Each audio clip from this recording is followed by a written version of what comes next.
तर नमस्कार मित्रांनो, स्वागत आहे तुमचा पुन्हा एकदा माझ्या मिनी ब्लॉगमध्ये. तर काय होतंय, ब्लॉग पूर्ण एंड तक बघा.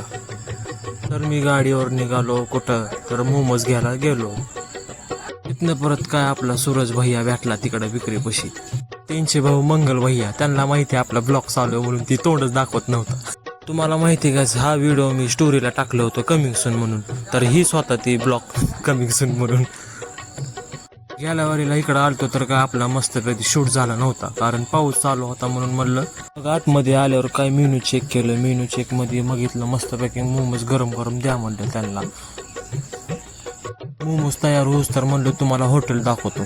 तर बघा हे आपले महाराज. मग हे काय इकडं मस्तपैकी गादी बिदी सारखी गादी होते बघा, मस्त एसी बीसी लावलेली होती भैयानं. तिथनं मोमोज घेतलं, म्हणलं चला निघूया आता, पुन्हा अजून जायचं आपल्याला. न काय आपला विक्की भाई असं म्हणले मोठा झाला, कारण विक्की भाऊ म्हणला आपल्याला चल खाऊया भेळ. चल म्हणलं मग. पण त्याला म्हणलं चल मग लक्की वडापाव, आपला अण्णा भाऊ मस्त गरम गरम वडे सोडत आता, चल म्हणलं. मग वडापाव खाल्ल्यानंतर आला होता दिदीचा फोन, कारण दिदी म्हणत होती मला नूडल्स खायचं होतं, नूडल्स येताना घेऊन ये. त्यानंतर आलो काजीमध्ये सोयब भाई, कारण आपल्याला घ्यायचे होते कपडे. आणि तुम्हाला माहिती 23 तारखेला आपला दौरा आहे. थांबल्या भैयाला म्हणलं काहीतरी नवीन दाखवरा भाई म्हणलं.